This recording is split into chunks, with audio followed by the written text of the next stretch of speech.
ቤተሰብ እኔ እኮ ማለት ነው እኔ እኮ የሆነ ነገር ስናገር ማለት ነው ገና የሚመጣውን ነገር አብሬ አያይዤ ነው የምናገረው። እና ትናንትና በተለቀቀው ቪዲዮ እንግዲህ አብርሃም ምን አስቦ ወይንም ደግሞ ምን ተፈጥሮ እንደሆነ ለምን አብርሃም እንደቀዘቀዘና አብርሃም ለምን በምን ምክንያት እንደዚህ ፍቅርን እንደዚህ ሊል እንደቻለ የሆነ መረጃ ይዛበት ነው እንጂ በፍጹም አብርሃም ፍቅርን ወዷት አይደለም ብያችሁ ነበረ።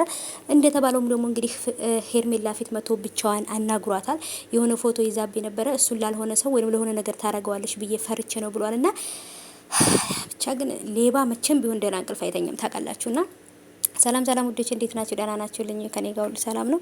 ሰላማችሁ ብዙ ትርፍ ይበልኝ ባላችሁበት ውድ ቤተሰቦቼ። ለዚህ ቻናል አዲስ ከሆናችሁ ሰብስክራይብ አድርጋችሁ ቤተሰቡ ነው። ነባሮች ዌልካም ብያለሁ ውዶቼ። እንዴት ናችሁልኝ? ሀባይቦቼ ያላችሁ ወይ ምሽታችሁ እንዴት ነበር? ከኔ ጋር ሁሉ ሰላም ነው። ፈጣሪ ተመሰገነ ይሁን አልሐምዱሊላህ።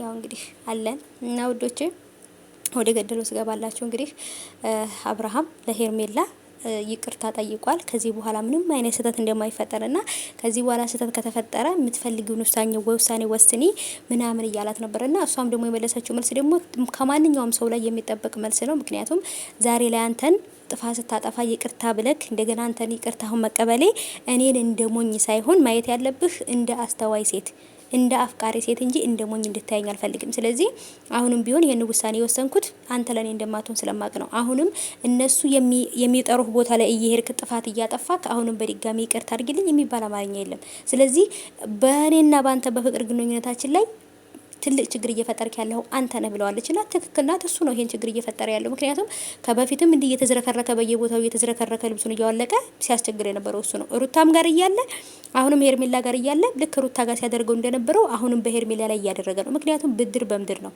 ሄርሜላ ከዚህ በፊት አብርሃምና ሩታ ባልና ሚስት እየሆኑ ሳይፋቱ በፊት ነው በእና አብርሃም ህይወት ገብታ መስቅልቅሏን ህይወቷ መስቅልቅል ያደረገችባት የሩታን። ስለዚህ አሁን ደግሞ አብርሃም ደግሞ የሄርሜላን ህይወት መስቅልቅል እያደረገ ነው። ብድር በምድር ነው በነገራችን ላይ ብድር በምድር እና ስለዚህ አላቅም። ያው እንግዲህ ሩታ የተሰማትን ስሜት አሁን ላይ ሄርሜላ እየተሰማት ነው። ስለዚህ ሄርሜላ እንደዚህ ነበረ ከዚህ በፊት ሩታንም ስታረጋት የነበረውና ስለዚህ ይሄ ነገር አሁን ላይ ሄርሜላ ብድር እየተከፈላት ነው ብዬ ነው የማስበው። ኦፍ ኮርስ ይሄ ነው እየሆነ ያለውና ብቻ ግን እሱ ደግሞ ድፍረቱ ደግሞ ይቅርታ የመጠየቁ ድፍረት ከየት እንዳገኘው እኮ ነው ቤተሰቦቼ። ለካ አንዳንድ ሰው ማለት ነው አይናውጣ ከሆነ ሙሉ ለሙሉ በደንብ አድርጎ ነው አይናውጣ የሚሆነው። ፍርድ በቃ ደፋር የሚሆነው ማለት ነው። አይዶን ነው ብቻ ከባድ ነው በነገራችን ላይ ማለት ነው። መጨረሻቸው ምን ሊሆን እንደሚችል ራሱ ማሰብ በጣም ከባድ ነው።